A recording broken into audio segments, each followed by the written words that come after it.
नमस्कार, मैं हूं आपके साथ आस्था कौशिक। योगी सरकार के दूसरे कार्यकाल का एक्शन दिखना शुरू हो चुका है। दूसरे कार्यकाल के अभी सिर्फ 14 दिन ही पूरे हुए हैं, लेकिन निराश युवाओं के सपनों को साकार करने के लिए योगी सरकार ने एक कदम आगे बढ़ा दिया है। यूपी टीईटी परीक्षा के रिजल्ट का इंतजार कर रहे कैंडिडेट्स का इंतजार खत्म हो गया। ऐसे में नई सरकार ने अगले 100 दिन में 20,000 सरकारी नौकरियों का जो वायदा किया है उसको पूरा करने के लिए एक कदम आगे बढ़ा दिया है। सवाल यह है कि क्या सरकार का नौकरी का वायदा पक्का इरादा है? क्योंकि अभ्यर्थियों का सपना अधूरा है, तो क्या सरकार अब उसे पूरा करने जा रही है? वैसे सरकार भरोसा दिला रही है कि मिलेगा रोजगार, सिर्फ वक्त की दरकार है।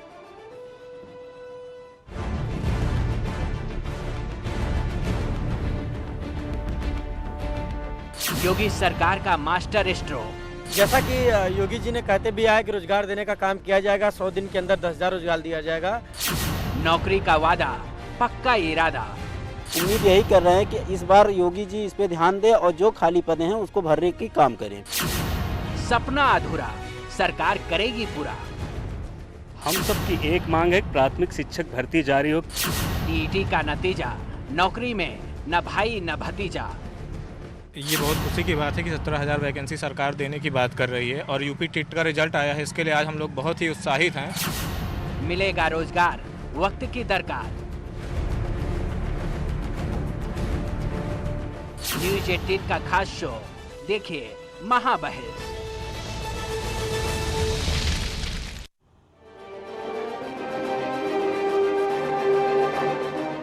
और आज इसी मुद्दे पर बातचीत के लिए पूरा गेस्ट पैनल हमारे साथ जुड़ चुका है। हमारे साथ है कौशल कांत मिश्रा जी, भाजपा के प्रवक्ता, चंद्रशेखर पांडे जी, समाजवादी पार्टी के नेता, नेहा शर्मा है शिक्षाविद हमारे साथ, पंकज वर्मा है शिक्षक संघ से जुड़े हुए, अभिषेक शुक्ला है जो कि टीईटी अभ्यर्थी हैं। आप सभी लोगों का बहुत स्वागत है।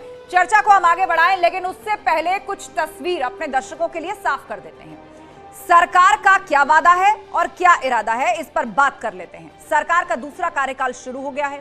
सरकार ने दूसरे कार्यकाल में अगले 5 साल के अंदर 5 करोड़ रोजगार देने का वादा कर दिया है और अगले 100 दिन में 20,000 सरकारी नौकरियां देने का रोड मैप तैयार करने के लिए योगी आदित्यनाथ ने निर्देश दे दिए हैं। ऐसे में शिक्षक भर्ती से जुड़े हुए अभ्यर्थियों का जो रिजल्ट सामने आया है उसे सरकार के रोजगार की तरफ बढ़ते हुए कदम के इशारे के तौर पर देखा जा रहा है। दरअसल योगी सरकार का दूसरा कार्यकाल शुरू होते ही यूपी टेट परीक्षा 2021 का रिजल्ट जारी कर दिया है। प्राथमिक स्कूलों के लिए 4,43,598 कैंडिडेट्स ने ये एग्जाम पास किया है, जबकि उच्च प्राथमिक स्कूलों के लिए 2,16,994 अभ्यर्थियों ने इस परीक्षा को पास कर लिया है। इस तरह से आज कुल 6.5 लाख अभ्यर्थियों ने यूपी टेट की परीक्षा को पास किया और जानकारों के मुताबिक बीते 10 सालों के रिजल्ट को यदि उठाकर देखा जाए तो इस बार का ये सबसे बड़ा आंकड़ा है। तो रिजल्ट आ चुका है, लेकिन सवाल यह है कि और कौन सी ऐसी भर्तियां हैं जिनका इंतजार बेरोजगारों को है। मतलब 97,000 नई शिक्षक भर्ती आखिर कब होगी, इसका इंतजार कर रहे हैं वो कैंडिडेट्स जो टीचर बनना चाहते हैं, जिनको सरकारी नौकरी की दरकार है। 69,000 आंसर पर विवाद कब थमेगा? 69,000 जो शिक्षक भर्ती हुई उस पर उसके आंसर शीट को लेकर, उसके आंसर को लेकर जो विवाद है वो कब थमेगा? 6800 शिक्षक भर्ती आखिर कब होगी? 8,085 लेखपाल भर्ती कब होगी? 2,504 ITI भर्ती कब होगी इंस्ट्रक्टर की? 9,212 स्वास्थ्य कर्मियों को कब रोजगार की सौगात मिलेगी? तो 2,500 गन्ना पर्यवेक्षक भर्ती आखिर कब होगी? ये वो रोजगार और अलग अलग विभागों में भर्तियों की लिस्ट है जिसका इंतजार परीक्षा की तैयारी कर रहे अभ्यर्थी कर रहे हैं। ये सवाल लगातार अभ्यर्थी उठा रहे हैं कि आखिर इन डिपार्टमेंट्स में ये भर्तियां कब होंगी। तो ये तो भर्तियों की बात हो गई, लेकिन शिक्षक भर्ती को लेकर विवाद क्या है? दरअसल इसको इसलिए समझना बहुत जरूरी हो जाता है क्योंकि सरकार ने यूपी टेट का रिजल्ट जारी किया है। अब दबाव होगा नई भर्तियों के लिए, लेकिन पुरानी भर्ती पर विवाद अब तक थमा नहीं है। मतलब 6 जनवरी 2019 को 69,000 शिक्षक भर्ती की परीक्षा हुई। 8 मई 2020 को शिक्षक भर्ती की आंसर शीट जारी की जाती है। इसमें कुल मिलाकर 150 प्रश्न थे। इसमें 140 से ज्यादा प्रश्न पर अभ्यर्थियों ने आपत्ति जताई और इसके लिए 32,000 से ज्यादा कैंडिडेट्स ने इसकी शिकायत कर दी और फिर 69,000 शिक्षक भर्ती को लेकर दोबारा आंसर की जारी की गई और उसमें भी 3 क्वेश्चंस पर कैंडिडेट्स ने आपत्ति दर्ज करा दी, जो कि प्रश्न संख्या 130, 131 और 143 थे, जिस पर विवाद अब भी जारी है, यह भी आपको बता दें। अब इस पर इलाहाबाद हाईकोर्ट ने 69,000 शिक्षक भर्ती विवाद पर 31 अलग अलग कैंडिडेट्स की पिटीशंस पर सुनवाई की और जिस पर 25 अगस्त 2021 को अभ्यर्थियों के पक्ष में फैसला आया और कोर्ट ने सरकार को यह आदेश दिया कि एक अंक एक्स्ट्रा देकर, मतलब 1 मार्क एक्स्ट्रा देकर इस भर्ती प्रक्रिया को आगे बढ़ाया जाए, रिक्रूटमेंट की जाए। हाईकोर्ट ने अभ्यर्थियों के दर्द पर मरहम लगाने का काम तो यहां किया, लेकिन क्या उसके बाद 69,000 शिक्षक भर्ती से जुड़े विवाद पर विराम लग गया? यह सवाल इसलिए भी क्योंकि करीब 800 से 1,000 कैंडिडेट्स आज भी आंसर की से संतुष्ट नहीं हैं। 26 दिसंबर 2021 को हाईकोर्ट के आदेश के बाद बेसिक शिक्षा मंत्री से मुलाकात की, तब 6 जनवरी तक अभ्यर्थियों को नियुक्ति का वादा तत्कालीन शिक्षा मंत्री ने किया था, पर इसके बावजूद क्या हुआ?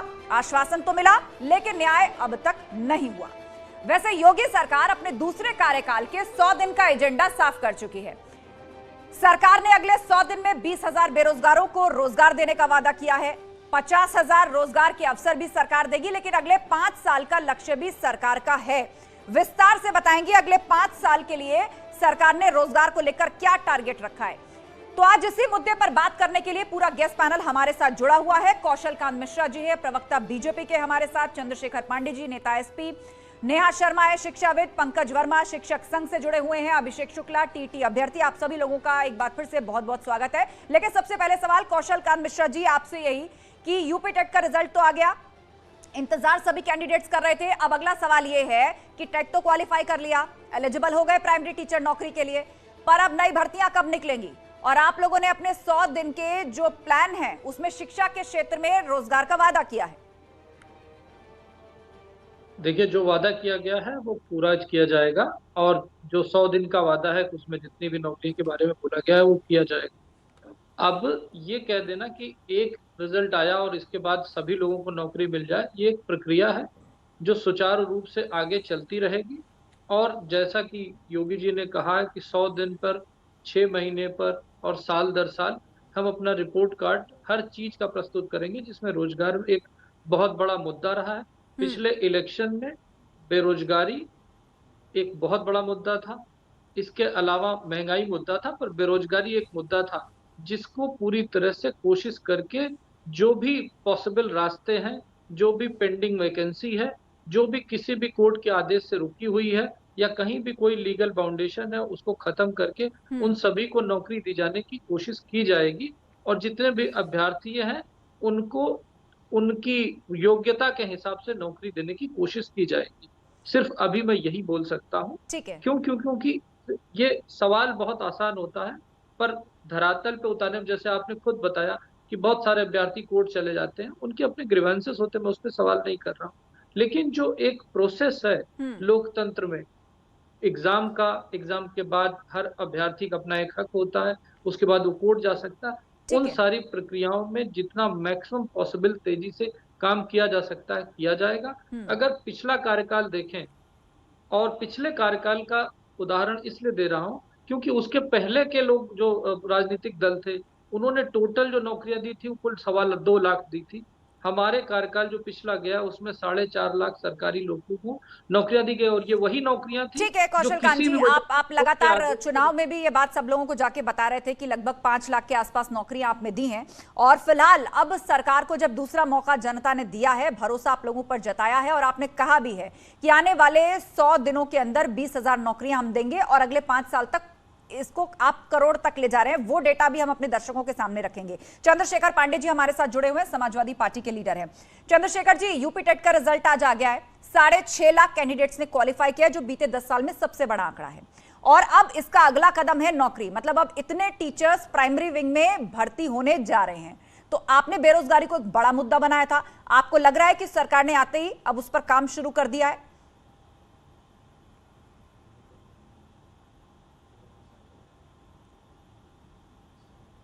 आप हमें सुन पा रहे हैं चंद्रशेखर जी? तो लगता है उनसे हम कनेक्ट नहीं कर पा रहे हैं, लेकिन बीएड शिक्षक संघ से पंकज वर्मा जी हमारे साथ हैं, उनके पास ये सवाल लिए चलते हैं। पंकज जी, कोरोना के कारण कई ऐसे कॉम्पिटिटिव एग्जाम्स रहे जो या तो समय पर नहीं हो पाए, यदि हुए तो फिर उनका रिजल्ट समय से नहीं आ पाया, लेकिन अब यूपी टेट का रिजल्ट आया है और जिन नौकरियों का इंतजार था, क्या आपको लगता है कि अब पहला कदम बढ़ा दिया गया है, शुरुआत हो चुकी है, अब नए अवसर आने जा रहे हैं उत्तर प्रदेश के अंदर? नमस्कार, मैं आपके चैनल के माध्यम से अवगत कराना चाहता हूं। जो कोरोना काल का समय था, माननीय योगी आदित्यनाथ की सरकार ने अपने उस समय भी 69,000 शिक्षक भर्ती के अभ्यर्थियों को नौकरी दी और मुझे पूरी उम्मीद है कि आगे भी भविष्य में जो ये यूपी टीईटी का रिजल्ट आया है, इन बच्चों को भी आगे नौकरी बिल्कुल मिलेगी। कुछ अनियमितता रही हैं 69,000 भर्ती में भी जो अभी चयनित हुए थे, जैसे 6800 शिक्षक जो कि माननीय योगी आदित्यनाथ जी ने कहा था कि उनको भी नियुक्ति दी जाए, जो आरक्षण विसंगति हुई थी, तो उसमें भी उन लोगों को हम चाहते हैं कि जल्द से जल्द माननीय मुख्यमंत्री के महोदय के द्वारा उस पर संज्ञान लिया जाए, उनको जल्द से जल्द नियुक्ति दी जाए।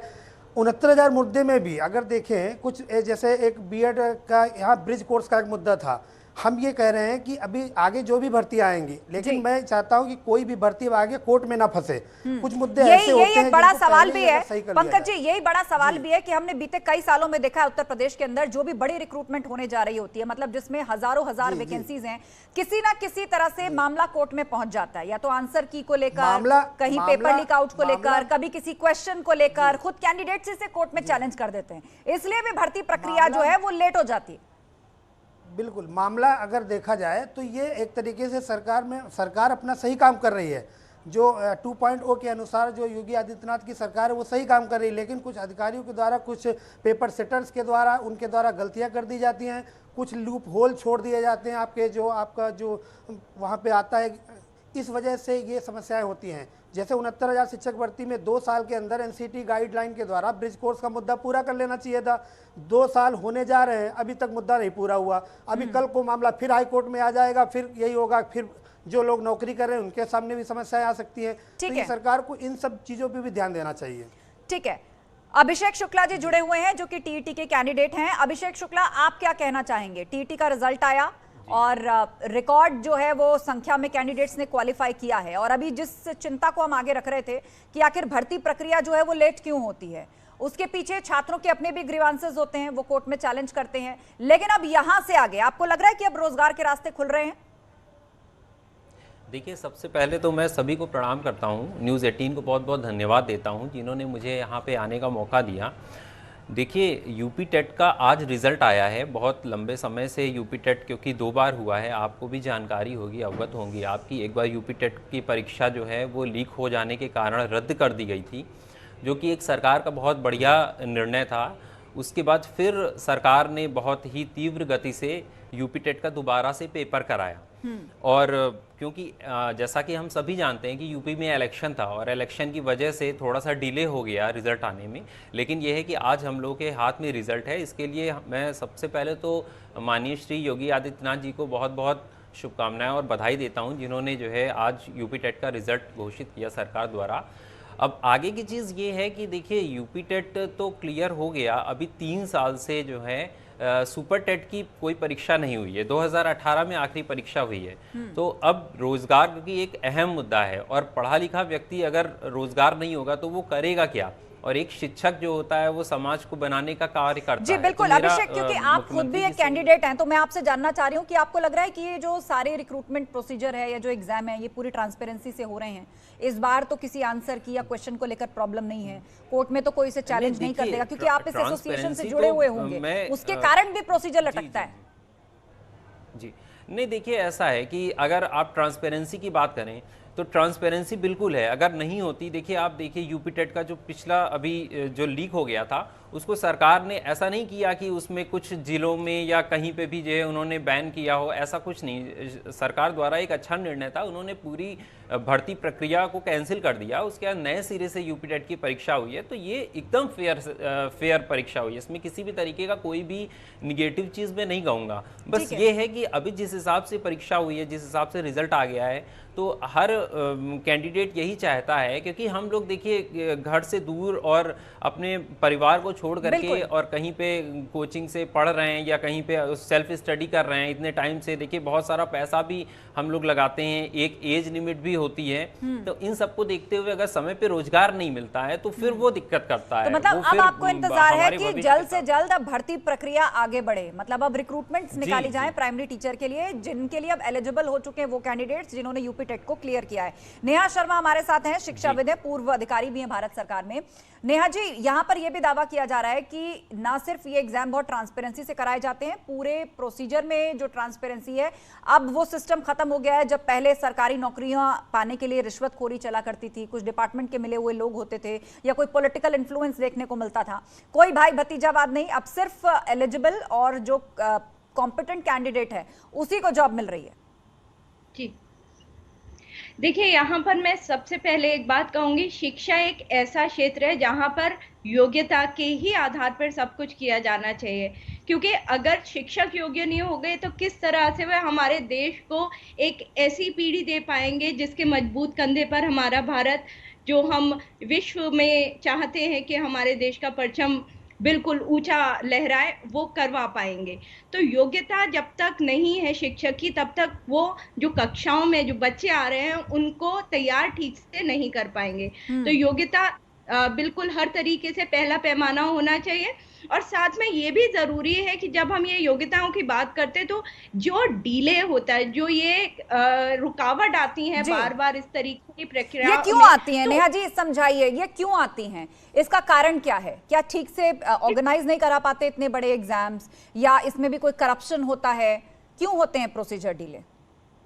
देखिए, यहाँ पर मैं सिर्फ ये करना चाहूंगी कि बहुत सारे लोग ऐसे हैं जो कि सही तरीके से चीजों को करना चाहते हैं, पर कई बार जब आप इतने बड़े पैमाने पर चीजें कर रहे होते हैं तो कहीं ना कहीं किसी की भी एक छोटी सी चूक बहुत दुष्परिणाम, बड़े दुष्परिणाम के जैसे सामने देखने को आती है। तो हम ये नहीं कह सकते कि पूरी तरीके से सिस्टम खराब है या कोई जानबूझ के ऐसा करता है, पर हाँ ये जरूर है क्योंकि हमारा जो पैमाना है, जो हमारे जो एक पूरी रेंज है वो इतनी बड़ी है कि उसमें अगर छोटी सी भी चूक होती है तो उसका जो अनुपात होता है वो बहुत बड़ा है।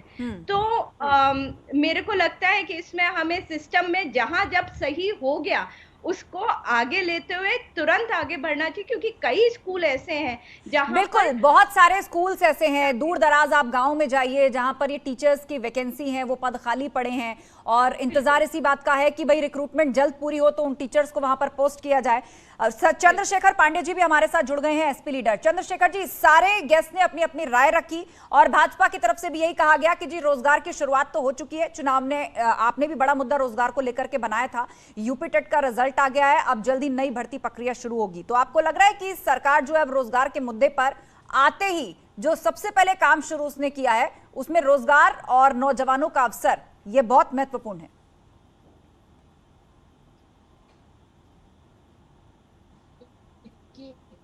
आपके जवाब देने से पहले सबसे पहले मैं आपका आभार चर्चा रखी है। वास्तविक विषय यही है, क्योंकि इस चुनाव के दौरान भी जनता के बीच में बेरोजगारी एक बड़ा ही आक्रामक और गर्म मुद्दा था, इस बात से इनकार नहीं की जा सकती है। ये बात सरकार को समझ में आ गई, पहली बात। अब आपने जो कहा कि शुरुआत हो गई है, बड़ी अच्छी शुरुआत हुई है, तो पहले तो सरकार का कार्यकाल छोटा है, मैं उनके इस कदम का भी स्वागत भी करता हूं और सभी युवाओं को बधाई भी देता हूं, परंतु सवाल इतना सिंपल नहीं है। आपने पिछले 4 वर्षों में लगातार सभी प्रकार की भर्तियों को लगभग शून्य की ओर लेके गए। मैं ये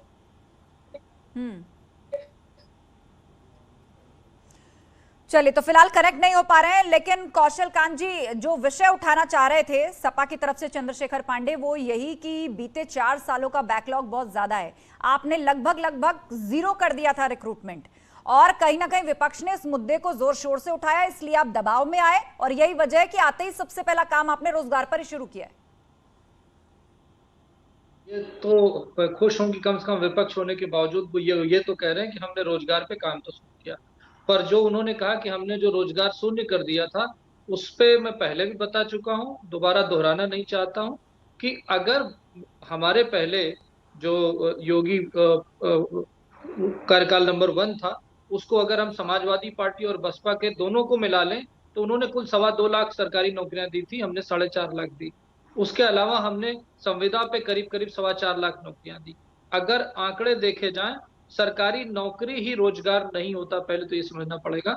और 25 करोड़ की आबादी वाले उत्तर प्रदेश में हर युवा को रोजगार सरकारी मिले, ये नहीं हो सकता। लेकिन उनको रोजगार के लायक बना देना, उनको इस काबिल बना देना, ट्रेनिंग देकर कि वो स्वरोजगार कर सकें, ऐसी योजनाओं के थ्रू उत्तर प्रदेश में पिछले 5 सालों में जो कार्यकाल निकल गया, मैं उसकी बात कर रहा हूं, करीब करीब 2 करोड़ लोगों को रोजगार मिला है, जबकि कोविड की महामारी चल रही थी। सरकारी नौकरियां नहीं हो सकती, ये बात पक्की है। कोई भी सरकार हो कभी भी नहीं कर सकती है कि सब लोगों को सरकारी नौकरियां दें। लेकिन जिस तरीके से हमारी योजनाएं चल रही है, एक जनपद एक उत्पाद योजना से लगभग 25 लाख लोगों को रोजगार दिया गया। एमएसएमई की 42 लाख एमएसएमई इकाइयां हैं, जिसके थ्रू कम से कम अगर 5-5 लोग भी उस एक एमएसएमई में जुड़े हैं तो उनको रोजगार मिला है। तो ये कहना कि एकदम समाप्त कर दी गई थी, तो ये तो अपने आप में ये कहें कि एक विपक्ष की मानसिकता है और अतिशयोक्ति है, जो हमें लगता है हाँ, हम उससे बेहतर करने की कोशिश करेंगे और जितनी भी पेंडिंग वैकेंसीज हैं उसको 5 साल में पूरी तरह से फिल करने की कोशिश करेंगे। जिस तरीके से हमने डिफेंस कॉरिडोर बनाया है, उस डिफेंस कॉरिडोर के आने के बाद उत्तर प्रदेश के लोगों को रोजगार मिलेगा।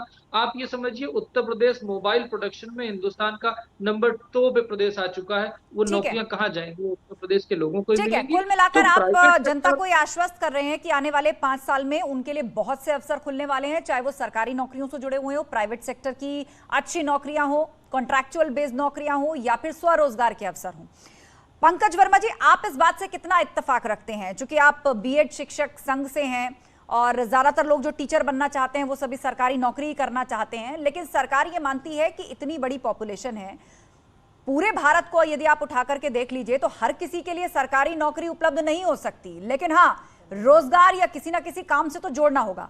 तो ऐसे में उसमें प्राइवेट नौकरियां भी आती हैं, उसमें स्वरोजगार भी आते हैं, खुद के लिए अवसर क्रिएट करने की बात आती है तो सरकार उसके लिए भी अनुकूल माहौल देती है। तो इस तरफ कैंडिडेट्स का रुझान कितना है?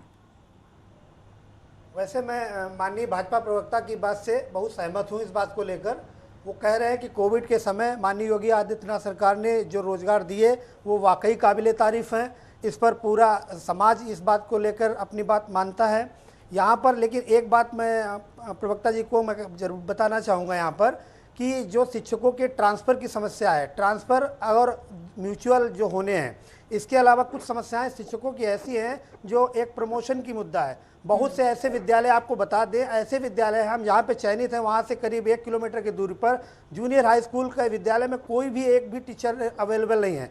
शिक्षकों की भर्ती वास्तव में खाली है। प्रमोशन अगर हो जाएंगे तो प्रमोशन होने से बहुत सारे शिक्षक ऊपर शिफ्ट हो जाएंगे तो नीचे की भी भर्तियां खाली होंगी, जिससे कि जो हमारे छोटे भाई जो लोग आ रहे हैं ये भी वहां पे नियुक्त हो जाएंगे। इस वजह से ये समस्याओं को लेकर माननीय भाजपा प्रवक्ता महोदय से मेरा निवेदन है कि ट्रांसफर पॉलिसी को जरूर जल्दी से जल्द अपनाएं और प्रमोशन प्रक्रिया को जल्दी से जल्दी पूरा किया जाए। बिल्कुल पंकज जी, और महाबहस के इस मंच से आपने बहुत ही सकारात्मक सुझाव दिया है और एक रास्ता भी सबको बता दिया है कि किस तरह और ज्यादा वैकेंसीज जूनियर लेवल पर क्रिएट हो सकती हैं। ट्रांसफर पॉलिसी को जल्द अमल में लाया जाए और टेट का एग्जाम पूरा हो गया है, अब जल्दी नई भर्ती जुड़े। तो कुछ और भी ऐसे मुद्दों पर हम चर्चा करेंगे। भर्ती प्रक्रिया, रोजगार उत्तर प्रदेश में अब सरकार शुरू कर रही है, देने जा रही है, कितनी जल्दी आते ही इस पर काम हो रहा है। टेट के एग्जाम के बाद अब नई भर्तियों की दरकार है। आगे और कौन कौन से विभाग हैं जहां पर पद खाली पड़े उन पर हम चर्चा करेंगे।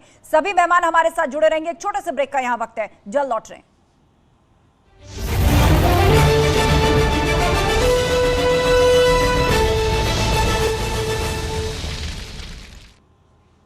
स्वागत है आप सभी का। ब्रेक के बाद जारी है महाबहस और बहस इस बात पर चल रही है कि क्या अब बंपर नौकरियों के रास्ते खुल गए हैं। सभी मेहमान हमारे साथ जुड़े हुए हैं, उनसे हम चर्चा आगे बढ़ाएंगे। लेकिन आपको बता दें कि योगी सरकार अपने दूसरे कार्यकाल के 100 दिन का एजेंडा साफ कर चुकी है। सरकार ने अगले 100 दिन में 20,000 बेरोजगारों को नौकरी देने का वायदा किया है। 50,000 रोजगार के अवसर भी सरकार देगी, लेकिन अगले 5 साल का लक्ष्य भी सरकार ने रख लिया है, जिसमें 5 करोड़ स्वरोजगार के अवसर सरकार प्रदान करेगी, जिसमें हर परिवार में एक रोजगार या स्वरोजगार का वायदा सरकार ने किया है अपने संकल्प पत्र के अंदर। इसकी तैयारी कुछ इस तरह की है, नए स्टार्टअप्स लगाए जाएंगे, औद्योगिक इकाइयों को मौका दिया जाएगा, एमएसएमईज को जोड़ा जाएगा, ओडीओपी योजना से भी लोगों को जोड़ा जाएगा ताकि रोजगार के अवसर जनरेट हो पाए। वैसे पिछले 5 साल के कार्यकाल में योगी सरकार का दावा यह भी है कि उन्होंने 5 लाख सरकारी नौकरियां दी हैं, जबकि कॉन्ट्रैक्ट बेस्ड नौकरियों की बात की जाए तो करीब 3,21,000 लोगों को रोजगार का अवसर कॉन्ट्रैक्चुअल बेस पर भी मिला है। तो आप सभी मेहमान हमारे साथ जुड़े हुए हैं और हम कोशिश कर रहे हैं कि समाजवादी पार्टी के प्रवक्ता भी हमारे साथ कनेक्ट हो और उनसे भी हम सवाल पूछे, क्योंकि विपक्ष ने एक बहुत बड़ा मुद्दा रोजगार को जो है वो चुनावों में बनाया था और अब जब सरकार अपना कामकाज शुरू कर रही है तो रोजगार पर क्या बड़ा फोकस किया जा रहा है। अभिषेक शुक्ला हमारे साथ टीईटी परीक्षार्थी जुड़े हुए हैं। अभिषेक, आप बताइए, आप तो कैंडिडेट हैं, आपके खुद के भी एम्बिशन रहे होंगे कि आप टीचर बनना चाहते हैं, लेकिन यहाँ पर जिक्र ये किया जा रहा है, सरकार की तरफ से ये कहा जा रहा है कि केवल गवर्नमेंट जॉब ही नहीं, प्राइवेट सेक्टर, स्वरोजगार, इस तरह के भी अवसर कैंडिडेट्स के लिए होते हैं। तो इसको लेकर कितना रुझान छात्रों के बीच में है? देखिए, सबसे इम्पॉर्टेंट बात यह है कि जब व्यक्ति किसी भी दिशा में जो है अपना अग्रसर होता है तो वो सोचता है कि मुझे उसका एक पर्टिकुलर एम होता है। ये बात से मैं बिल्कुल सहमत हूँ कि कोई बिजनेस फील्ड में जाना चाहता है, कोई प्राइवेटाइजेशन में जाना चाहता है, हर किसी को तो गवर्नमेंट जॉब नहीं दिया जा सकता। ये तो प्रवक्ता जी की साहब की बात से मैं बिल्कुल सहमत हूँ। लेकिन अभी आप यहाँ पे ये एक चीज़ देखिए, जैसे अभी 4.5 लाख जो है अभ्यर्थी आज यूपी टेट में जो है पास आउट हुए हैं। अब इसमें अभी इसके पूर्व जो शिक्षा मंत्री जी थे उन्होंने 17,000 वैकेंसी का दावा किया है, जबकि 97,000 वैकेंसी आनी थी। तो अभी आप ये देखिए कि जहाँ पे 4.5 लाख कैंडिडेट आज पास हुआ है यूपी टेट, उसके अलावा कितने प्रीवियस कैंडिडेट्स हैं, क्योंकि आपको भी जानकारी है कि अब तो यूपी टेट जो है वो लाइफ टाइम वैलिड हो गया है, पहले तो उसकी वैलिडिटी थी 5 इयर्स तक। तो देखिए कितने सारे कैंडिडेट्स हो गए, 4.5 लाख आज के हो गए। बिल्कुल, और ये जाहिर सी बात है, ये वास्तविक सच्चाई है अभिषेक कि वो सभी लोग जो है वो टीचिंग में एब्जॉर्ब नहीं हो पाएंगे, खासतौर पर जो जूनियर प्राइमरी विंग की नौकरियां निकली हैं। तो कुछ और भी अवसर देखने होंगे। बिल्कुल जी जी,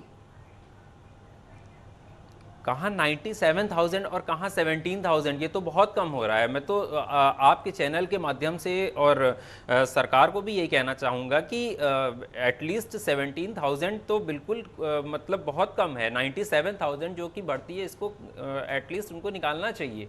ठीक है, क्योंकि रोजगार एक बड़ा मुद्दा है। अभी हम लोग पढ़े लिखे लोग हैं और इतने साल से प्रिपरेशन कर रहे हैं। ठीक है, मतलब टीचर्स की वैकेंसी जो है वो और ज्यादा आनी चाहिए, उनके लिए और ज्यादा भर्ती प्रक्रियाएं जो है वो निकलनी चाहिए। पंकज वर्मा जी, आपका क्या मानना है? उत्तर प्रदेश में इतनी बड़ी आबादी है, शहरी क्षेत्रों में नहीं, गांव कस्बों दूर दराज के इलाकों में भी स्कूल्स हैं, वहां पर भी बहुत सारे पद हैं वो खाली पड़े हैं। तो जिन लोगों को टीचर बनना है, इतने लाख की संख्या में वो लोग पास आउट होकर अब एलिजिबल हो गए हैं, तो तकरीबन कितनी भर्तियों की और दरकार है उत्तर प्रदेश के अंदर शिक्षा के क्षेत्र में, यदि बात की जाए? आपको अगर बताएं, शिक्षा के क्षेत्र में जो अभी 69,000 का केस लड़ा जा रहा था, सुप्रीम कोर्ट में सरकार ने हलफनामा लगाया था कि वहाँ पर करीब 51,000 भर्ती खाली है, शिक्षकों के पद रिक्त हैं। 51,000 वो और बाकी कुछ रिटायर हुए होंगे, तो करीब जैसे भाई साहब जो बता रहे हैं कि 97,000 पद होने चाहिए, वो इनकी मांग है, जायज़ है। और माननीय योगी आदित्यनाथ को इस मामले को संज्ञान में लेना चाहिए। रोजगार के अवसर वो बहुत सारे मैं देख रहा हूँ कि उत्पन्न कर रहे हैं, लेकिन इस मुद्दे को ध्यान में रखना चाहिए। हमने एक बात आपको बताई थी, एक आइडिया दिया था कि जब प्रमोशन हो जाएगा तो पद और ज़्यादा खाली हो जाएंगे। इसके प्रमोशन होने से जितने भी निचले स्तर के पद हैं वो खाली हो जाएंगे, इन लोगों को रोजगार मिलेगा। इस रोजगार से और भी जब आप समझ लीजिए एक रोजगार एक परिवार में मिलता है तो आप समझ लीजिए पूरे आप उसके घर का सम्मान बढ़ता है और उसकी आर्थिक बिल्कुल, और आर्थिक स्थिति सुधरती है और हर घर में एक रोजगार का अवसर पहुंचना भी चाहिए, तभी वो परिवार चल पाएगा। हमारे साथ चंद्रशेखर पांडे जी भी जुड़ गए हैं, सपा प्रवक्ता हैं। काफी देर से हम उन्हें कनेक्ट करने की कोशिश कर रहे थे, लेकिन किसी तकनीकी खराबी के कारण वो थोड़ा लेट जुड़े हैं। चंद्रशेखर जी, चर्चा यहाँ पर रोजगार को लेकर चल रही है, टेट का रिजल्ट आ गया है, टीचर्स की वैकेंसीज खाली हैं, बड़ी संख्या में स्टूडेंट पास आउट होकर आए हैं, मतलब जो अभ्यर्थी हैं 6 लाख से ज्यादा उन्होंने क्वालिफाई किया है। तो जाहिर सी बात है कि फिलहाल की वैकेंसी से ये संख्या ज्यादा है। तो यदि सबको टीचर्स बनाना है, सबको नौकरियां चाहिए, तो उतनी वैकेंसी भी निकालनी होगी। आपको लगता है कि शुरुआत तो हुई, मुद्दा आपने उठाया, शुरुआत तो हुई है, अब आगे इस लक्ष्य को बड़ा करना होगा? मुझे लगता है कि लक्ष्य बहुत बड़ा है, बैकलॉग इतना ज्यादा है। पूरे आज तक के उत्तर प्रदेश के इतिहास में सरकारी भर्तियों की इतनी बुरी स्थिति, जितना कि पिछले लास्ट के लगभग 3.5 साल में रही, ऐतिहासिक तौर पे कभी इतनी बुरी स्थिति नहीं रही। और ये मैं नहीं कह रहा हूँ भारतीय जनता पार्टी का और पुरानी सरकार के जो आंकड़े उन्होंने प्रस्तुत किए हैं, वो आंकड़ों में भी जो प्रारंभ के पहला साल में जो हमारे समाजवादी पार्टी के कार्यकाल में जो भर्तियों की प्रक्रिया लगभग पूरी हो गई थी, या जिनका रिजल्ट घोषित होना केवल बाकी रह गया था, या अंतिम चरण रह गया था, उनकी भर्तियों को पूरा करने के अलावा और कोई कार्य किया ही नहीं गया। तो आपके पीछे बैकलॉग इतना बड़ा है और कि आपको बहुत तेज गति से काम करना पड़ेगा। मैं एक छोटा सा उदाहरण, चूंकि एक रचनात्मक विपक्ष और सकारात्मक भूमिका के रूप में जनता ने हमको अच्छा बहुमत दिया, मैं एक सलाह देना चाहूंगा। एक उदाहरण लेने की जरूरत है। हमारी पुरानी सरकार, यानी कि हमारे कार्यकाल के मुख्यमंत्री श्री अखिलेश यादव जी से, कि जब हमारी सरकार आई थी तो उस दौरान उत्तर प्रदेश के छोटे छोटे विभागों से 2, 5, 10 की भर्तियां निकलती थी, और वो 10 साल से उनके इंटरनल लोगों द्वारा ही विभागीय स्टे लेकर के वो विभागीय पत्रावली से रोक और नियम बदलवाए जाते थे। उस दौरान हमारे नेतृत्व द्वारा कई गजब फैसले लिए गए। उनमें सबसे पहला एक फैसला था कि जिस प्रकार से लोक सेवा आयोग अपने आप में एक समृद्ध संस्था है, उसी प्रकार से नॉन गेस्टेड के लिए क्लास 3, क्लास इन सभी के लिए जो एक अधीनस्थ सेवा चयन आयोग का गठन किया गया। उस गठन के द्वारा हमने सारे विभागों की वैकेंसियों को एकत्रित करके एक तो आप ये कहना चाहते हैं चंद्रशेखर जी, जब सपा की सरकार थी तो आपने बम्पर सरकारी नौकरियों की वैकेंसी निकाली और नौजवानों को नौकरी दी, सरकारी नौकरी, ये कहना चाहते हैं हम ये कहना चाहते हैं कि ये जो 1.5-2 लाख एक्चुअल आंकड़ा बताते हैं, तो अगर मान लीजिए कि 8-10 लाख हमने निकाला और आपने भी जो 2 लाख भर्ती की, वो हमारी ही तो भर्तियां है ना, आपने अपनी तो कोई भर्ती, या चलिए 10-20 अच्छा, तो वो भर्तियां भी आपके समय की भर्तियां, आप ये कहना चाह रहे हैं? एक मिनट कौशल कांत मिश्रा जी, यहाँ पर 2 इंपॉर्टेंट पॉइंट्स उठाए जा रहे हैं। पहला तो आपने सुन ही लिया कि उसमें अगर यदि आपने 10 लाख भर्तियां हैं तो उसमें 2 लाख जो हैं वो हमारे समय की हैं, उसी को आप दिखा रहे हैं। और दूसरा ये कि आप गलत आंकड़े प्रस्तुत कर रहे हैं। ठीक है कौशल कांत मिश्रा जी, मैं इसका मतलब सिर्फ यही जवाब देना चाहूंगा कि जब भी कोई सरकार चलती है तो पक्ष और विपक्ष दोनों विधानसभा में होते हैं और विधानसभा के थ्रू ही सारी नौकरियां चलती हैं, तो दोनों का योगदान है। मैं इनको खुश कर देता हूं, जो आपने किया हमने उस काम को जनता तक पहुंचाया, हमने यही काम किया। और इन्होंने लोक सेवा आयोग की बात की तो बस इसलिए मुझे हंसी आ रही है कि ये वही अखिलेश यादव की सरकार है जब इस आयोग के बारे में किसी बड़ी पत्रिका ने लिखा था कि यादव लोक सेवा आयोग, और जब सारे यादवों की भर्ती होती थी एक जाति विशेष को समर्थन दिया जाता था। तो मैं चूंकि एक बहुत अच्छी चर्चा चल रही है और मैं उस पर नहीं जाना चाहता था, पर चूंकि मैं सारा क्रेडिट विपक्ष को भी देता हूं और अपनी सरकार को भी देता हूं कि उन्होंने हमें बताया, चेताया, जिससे हमने इतने सारे लोगों को नौकरियां दी और हमारी सरकार बनी। हम फिर चाहते हैं कि ये इसी तरह से हमें चताते रहे, बताते रहे और हम इसी तरीके से इनकी आकांक्षाओं पे खरे उतरे और अभी 27 में फिर हमारी सरकार बने। एक अच्छे सकारात्मक विपक्ष की भूमिका में ही हम इनको रखेंगे। मैं सिर्फ यही कहना चाहूंगा। और एक चीज और बोलना चाहूंगा, सिर्फ एक चीज याद रखिए कि जब रोजगार की बात होती है तो जैसा कि सभी लोग मान रहे हैं कि रोजगार मतलब सरकारी नौकरी नहीं, उसके अलावा बहुत कुछ। अब क्या क्या हुआ है ये बता देता हूं। उत्तर प्रदेश कहाँ 8वें नंबर पे देश की अर्थव्यवस्था में आता था, पिछले कार्यकाल के खत्म होने पर वो दूसरे नंबर पे आ गया था। ईज ऑफ डूइंग बिजनेस में 14वें स्थान से बढ़कर के वो दूसरे स्थान पे आ गया था। यूपी का बजट 2016 का जो था वो करीब 3 लाख करोड़ का था, जो हमारी 2021 में 5.5 लाख करोड़ का बजट हो गया।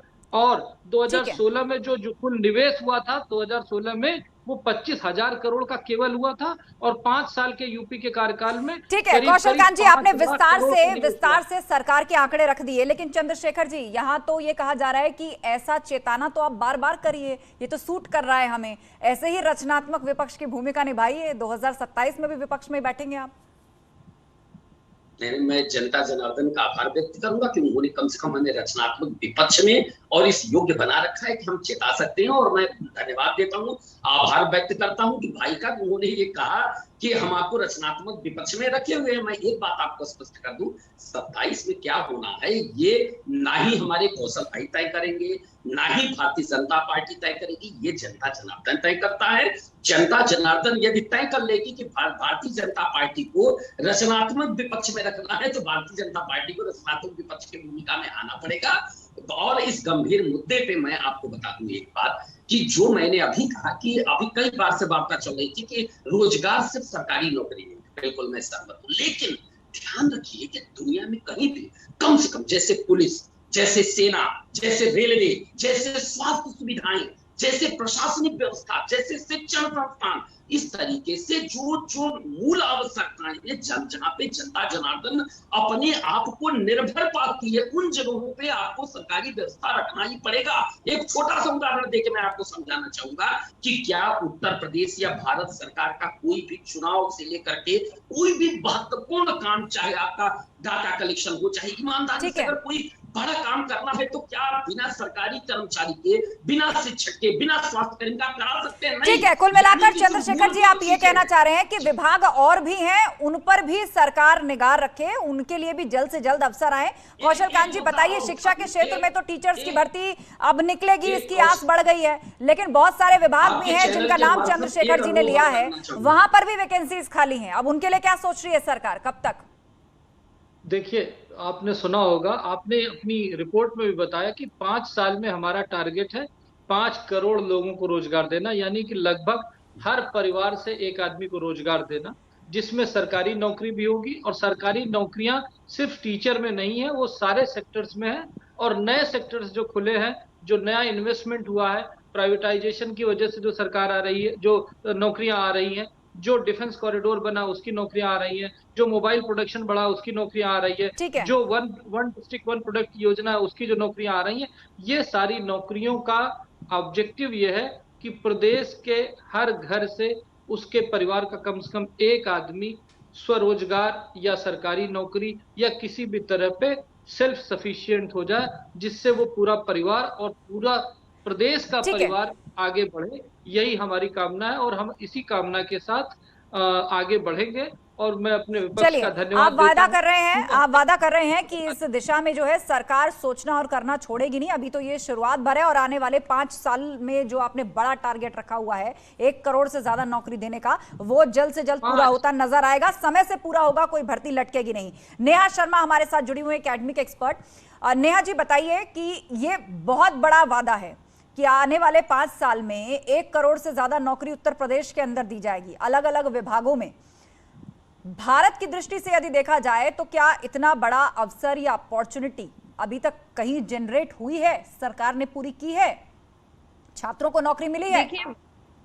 देखिए, वादे करना अच्छी बात है और निभाना ज्यादा जरूरी होता है, क्योंकि वादे अगर सिर्फ बोलने में रह जाएंगे तो फिर जो आशा बंधी हुई है वो धीरे धीरे निराशा में बंधेगी। और ये जो हम जिस ग्रुप की बात करें वो हमारा डेमोग्राफिक डिविडेंड है, इसको हम कितना अच्छी तरीके से, जो नॉलेज कैपिटल, अगर हम टेट की भी बात करें तो ये एक योग्यता परीक्षा है, जिसका मतलब ये है कि हमारे पास बहुत सारे योग्य छात्र लोग हैं जो कि शिक्षक और शिक्षिकाएं बन सकते हैं।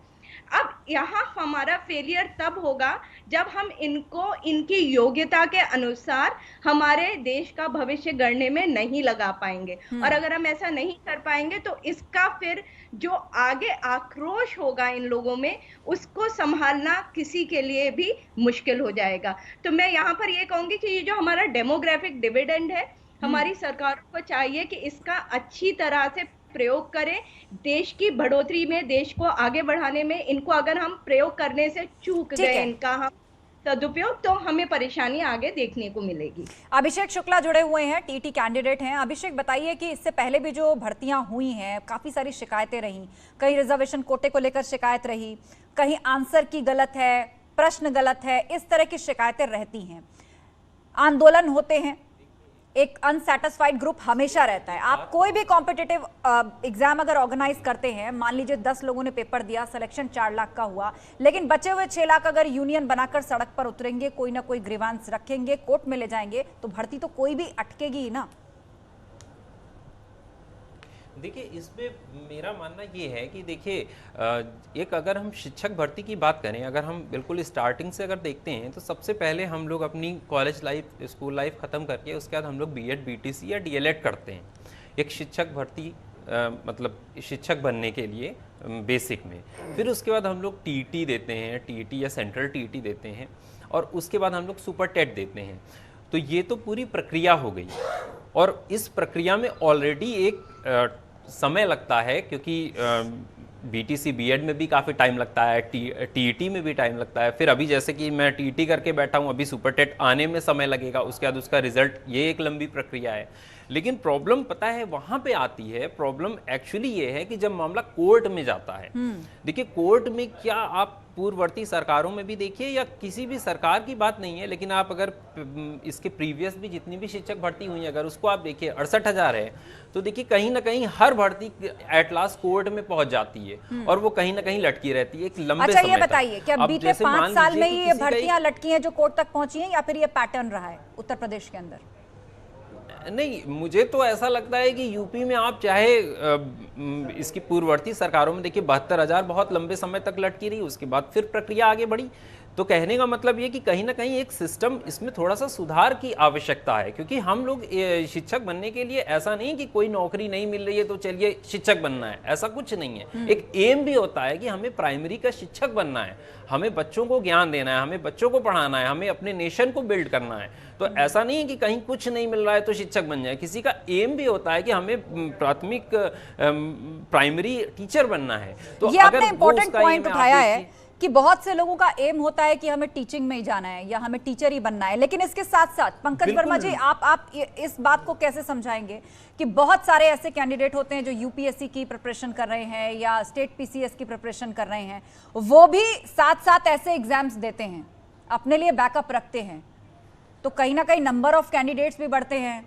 किसका सिलेक्शन हुआ, कितनों ने पोस्ट ली या नहीं ली, जाहिर सी बात है उनके पास जो बेटर अपॉर्चुनिटी होती है, जो बेटर पेपर क्वालिफाई करते हैं, वो फिर वहां ज्वाइन करना चाहते हैं। तो इससे किसका नुकसान या फायदा होता है? देखो, आपको बताएं, जैसे भाई साहब ये बात कह रहे हैं कि जो पुरानी पूर्ववर्ती सरकारों में भर्तियां होती रही हैं वो भी कोर्ट जाती रही हैं, तो आपको बताएं कोर्ट जाने का रास्ता भी एक तरीके से जो आदरणीय अधिकारी लोग जो होते हैं उनकी कहीं ना कहीं से गलतियां हो जाती हैं, जिससे कि वो भर्ती कोर्ट चली जाती है। आप मामला समझ लीजिए, जो 69,000 शिक्षक भर्ती हुई थी, उसमें जो 6800 जिसमें आरक्षण अनियमितता हुई, वो अधिकारी या जो एनआईसी की गलती दी गई है, कहीं ना कहीं गलती हुई, वो लोग बेचारे बच्चे बाहर है कि नहीं है। हम कह रहे हैं नौकरी अगर वहाँ पे गलती हुई तो उसको सुधार कर लिया जाना चाहिए था। अब ऐसे ही कोई मामला अगर कोर्ट जाता है तो आप ये समझ लीजिए, लखीमपुर जिले में आपको एक बात बता दें, लखीमपुर जिले में क्या हुआ कि हम लोगों ने 6 जनवरी को ज्वाइन किया। अब 6 जनवरी को ज्वाइन करने के बाद पूरा स्कूल आवंटन हुआ था करीब फरवरी में। अब 6 जनवरी को हमने आप वहाँ पे बीएसए ऑफिस ज्वाइन किया, वहाँ से 6 फरवरी के बीच में जो अटेंडेंस थी वो अप्रूवल नहीं हुआ, जिसकी वजह से हम लोगों का एरियर भी फंस गया पूरा करीब। बिल्कुल, तो बहुत सारी समस्याएं साथ साथ और भी है पूरे, अगर ओवरऑल अगर हम टीचर्स फ्रेटर्निटी को उठाकर देखें, लेकिन बड़ा सवाल यहाँ पर रोजगार को लेकर है, भर्ती को लेकर है। जी चंद्रशेखर पांडे जी हमारे साथ जुड़े हैं, समाजवादी पार्टी के लीडर। चंद्रशेखर जी, क्योंकि अब प्रोग्राम मुझे क्लोज करना है, लेकिन जाते जाते क्योंकि आप लेट कनेक्ट हुए थे, सवाल आपके लिए यही कि यहाँ पर एक कैंडिडेट ने कह दिया कि 72,000 भर्ती तो आपके समय भी लटकी थी। आप कहते हैं हमने सरकारी नौकरी दी, हमारा मॉडल फॉलो किया जाए, तो लटकना और अटकना तो आपके समय में भी होता था। कि निसंदेह कोई भी आदर्श परिस्थितियां जो हमने सोचा था वहां को हम पूर्ण रूप में उस आदर्श परिस्थिति को तो प्राप्त नहीं कर पाए थे, लेकिन हम उस आदर्श के बहुत करीब तक पहुंच गए थे। और जैसा हमने बताया कि अधीनस्थ आयोग का गठन से लेकर के अलग पैनल बनाना जो कोर्ट केस देखेगा, त्वरित निस्तारण और कई तरह के हमने निर्णय दिए कि हम ज्वाइनिंग लेटर देकर ज्वाइनिंग करा देते थे अंडरटेकिंग के साथ में कि कोर्ट का जो निर्णय आएगा उस पर हम देखेंगे। अब आपको एक दो चीज बड़ी गंभीर अपनी मैं मांग कर दूं या आपके दर्शकों की जनता की इच्छा व्यक्त कर दूं, आपके पैनल पे चूंकि महत्वपूर्ण चर्चा हो रही है। एक तो ये है कि जैसा इसका एक्चुअल तो पंकज भाई अन्य लोग अभिषेक बताएंगे, परंतु आम जनमानस में टेट के बाद सुपर टेट फलाना टेट की मांग लोग बड़ा परेशान रहते हैं। भाई एक बार टेट पास कर लिया तो जितने लोग टेट पास कर लिए उन सबको नौकरी आप दे दो अगली बार टेट से पहले। अब इसमें सुपर टेट अब नहीं, देखिए ये एक समझने वाली बात है और यहाँ पर टेट के जो कैंडिडेट हैं वो भी इससे एग्री करेंगे। टेट क्वालिफाई जितने लोगों ने किया है इसका मतलब ये नहीं है कि सभी को नौकरी मिल जाएगी, सभी को नौकरी मिल जाएगी। काउंसलिंग होती है, आगे का प्रोसेस होता है और टेट में किसका कितना स्कोर है उसके आधार पर जो है डिसाइड होता है। लेकिन हाँ, रोजगार का जो मुद्दा है पूरे चुनाव में देखने को मिला और अब सरकार जोर शोर से जो काम कर रही है उससे अभ्यर्थियों की उम्मीदें जरूर बढ़ी हैं। उनको उम्मीद है कि आने वाले सालों में रिक्रूटमेंट जो अब निकलनी शुरू हुई है ये रुकेगी नहीं। जो विभाग खाली पड़े हैं, जो पद खाली पड़े उनको भरा जाएगा, समय से भर्तियां निकलेंगी और उन तक अपॉर्चुनिटी पहुंचेगी। आप सभी मेहमानों का शुक्रिया इस चर्चा में शामिल होने के लिए। महाबहस में फिलहाल इतना ही, लेकिन खबरों का सिलसिला जारी है, आप जुड़े रहिए हमारे साथ।